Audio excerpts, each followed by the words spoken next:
Hey everybody, I'm Josh. I'm Jace. And we're here to watch Boku no Hero Academia, the movie 2, Heroes Rising. Heroes Rising. Oh yeah, I heard this Now, movie. we already know some things about this. Yeah, I mean, not a lot, just like the basic plot, really. Apparently, this movie released, but you shouldn't have watched it until you watched some episodes of Season 5, which wasn't even out at the time. Yeah, it released in like 2020. Like, I think I heard for some people, it was like the last movie they watched before they went into quarantine.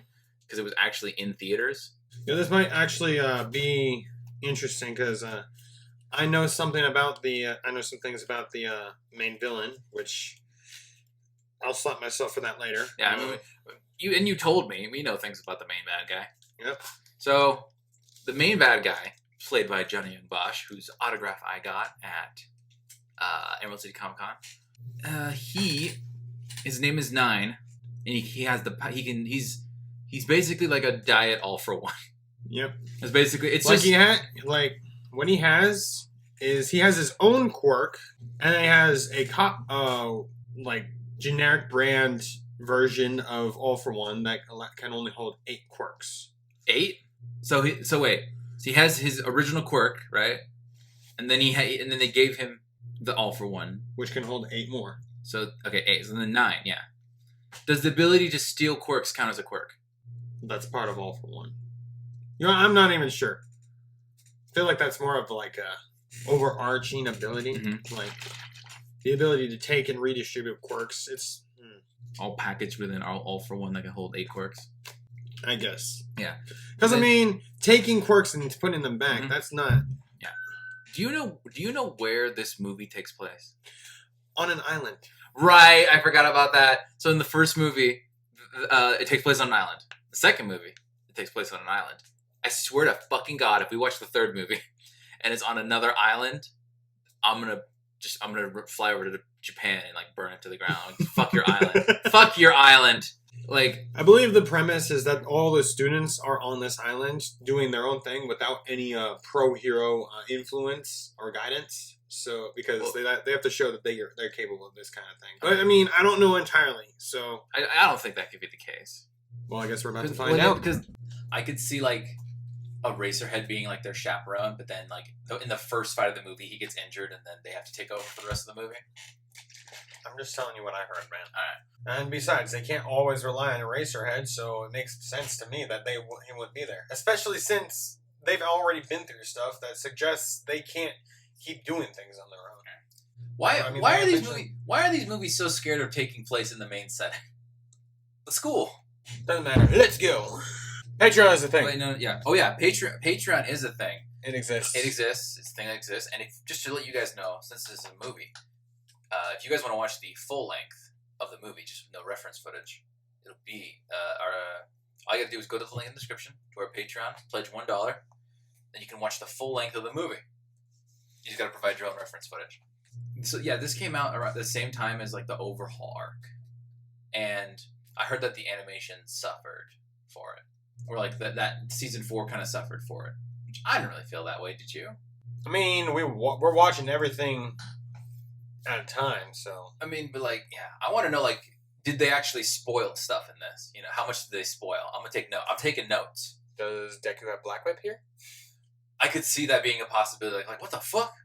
Like he is in like a jam, and so he just lets Black Whip loose to get out of it. It depends on where exactly this event takes place, but like all of them are supposedly not canon with the actual show. Well, people are making the argument that the movies are canon. Yes, but okay, make up your minds. I don't know. This is worse than Hawks. It's like, is he a good guy or a bad guy? Just someone tell me. Shut up. No, it's funny. We're watching.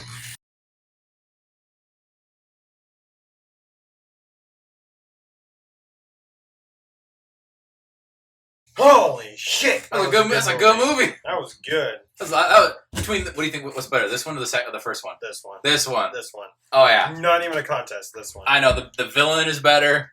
All right, I have notes, which we're gonna let the credits play, but I don't think there was an end credit scene. All right, I made a few lists. These are all of Nine's powers. Get your fingers ready, okay, to count. All right, weather. Weather manipulation. Okay. The weird blue tails things, the Hydras. Those weird back Hydras. Force fields. Yeah, the Air Force fields. Yeah. Reminiscent of Solidaire. Lasers. You got the finger lasers, I remember. Quirk identification. Do we have any more? I wrote down stealing quirks, but I mean, I think that was part of the all for one. Here's what I'm thinking. I'm thinking like he has like weather manipulation, which is his main quirk, and he has all for one, which branches off, and that has 8 quirks. Yeah, attached to it. He definitely had empty spots because he tried to steal Deku's quirk. All right. By the way, did you notice that they called him 9 before he got his powers, his all for one powers?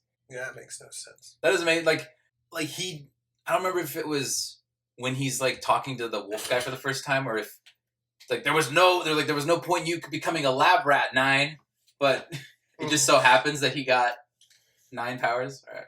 Okay, next list. Things that would have been spoiled if we watched this after at the time that it came out. The multiple quirks thing. Like that's crazy. Like I don't have space for them all.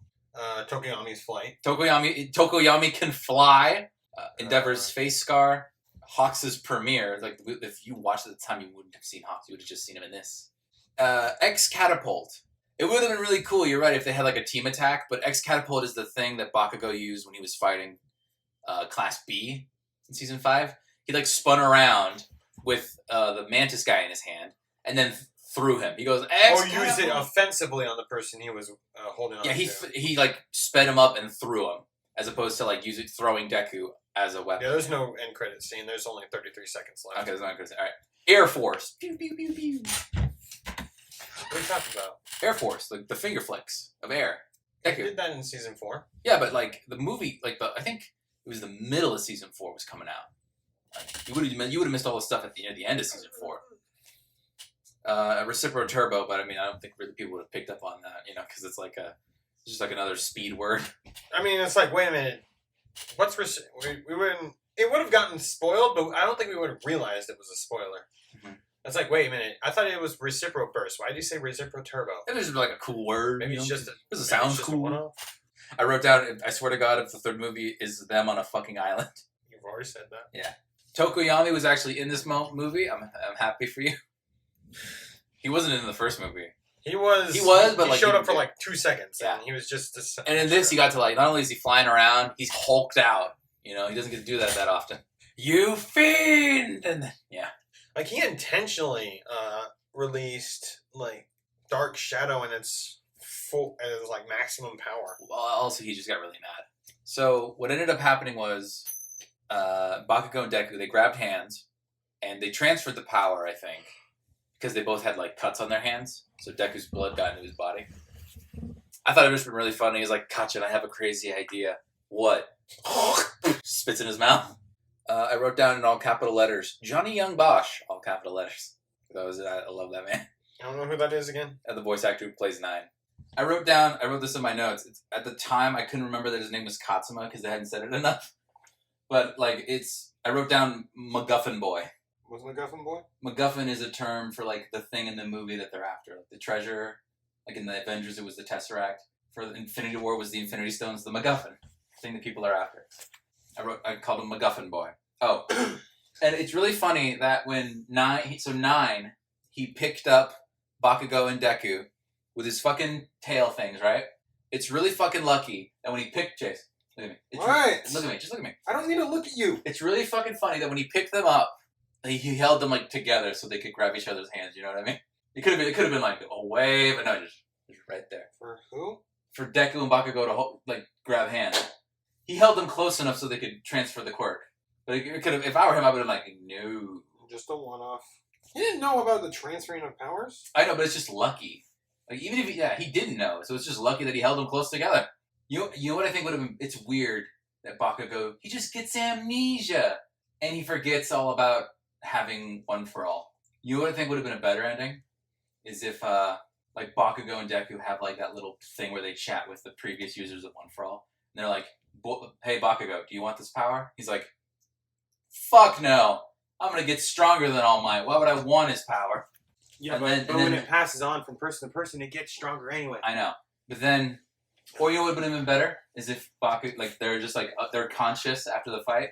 And they're like, "I transferred my power to you, Bakugo." He's like, Bakugo just does this like, He grabs it. Take it back! I don't want it, bitch! Take it back! Shoving it down his throat. Take it back! But that wouldn't work because of the whole, like, Deku has 6 quirks or whatever thing. Or 7 of them, however many there were. Here's the thing. If Bakugo managed to actually take on the whole thing, take on the full strain, and then give it back to Deku. I can't keep the name straight. Fuck, for some reason. Would that mean Deku would have explosion?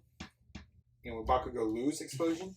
It would, but that's just how that ending. I mean, you can probably write a scenario. It doesn't matter. Here's the thing. It doesn't matter because it's not part of the series. He broke his arms. He's not supposed to do that. Deku broke his arms. And we're just going to act like that didn't happen. You know what I'm saying? Oh, I heard about this. So, Horikoshi had a lot of input into this movie. And he said that this movie was one of the ways he was planning on ending the series. What? Yeah. This like this type of story. Like where Deku basically like finds a kid who's like, he's like, you can be a hero. Like inspiring next generation. Like, didn't it kind of feel like, some people say they watched this and they said like, it felt like, you know, the end of the series.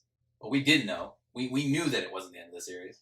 The fact that this is a class function makes it makes way more sense than them being on like some random island and half the cast just showing up. Remember how weirded out we were when they, like, even one by one, they just like half the class showed up? That's weird. That would be like if... It like opens up with it's like, makes sense for all of them to be there. Because they're assigned, they were told, hey, you guys got to go here and do some actual work. Not a work study, not an internship. No, you're the fucking heroes. Okay, that brings me to my next point. You sent them to the island with no adult supervision? That makes absolutely no fucking sense. You know, it didn't even have to be a teacher, okay? It could have been, like, send Deku's mom, send Bakugo's mom. Like, it could have been, like, a parent as a chaperone, you know? And then they could have seen how fucking cool their kids are, you know what I mean? That'd be cool, right? Wouldn't you agree?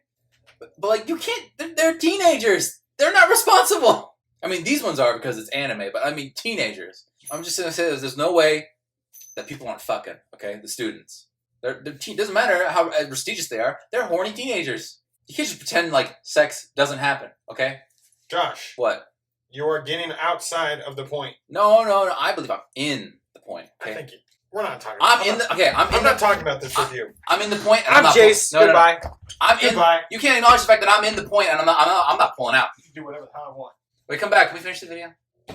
Screw you. Okay, trying to take away from hero stuff. No, but they're teenagers. Of course they fuck. They're teenagers. Okay, wait. Okay. I want to don't. Bye. No, don't.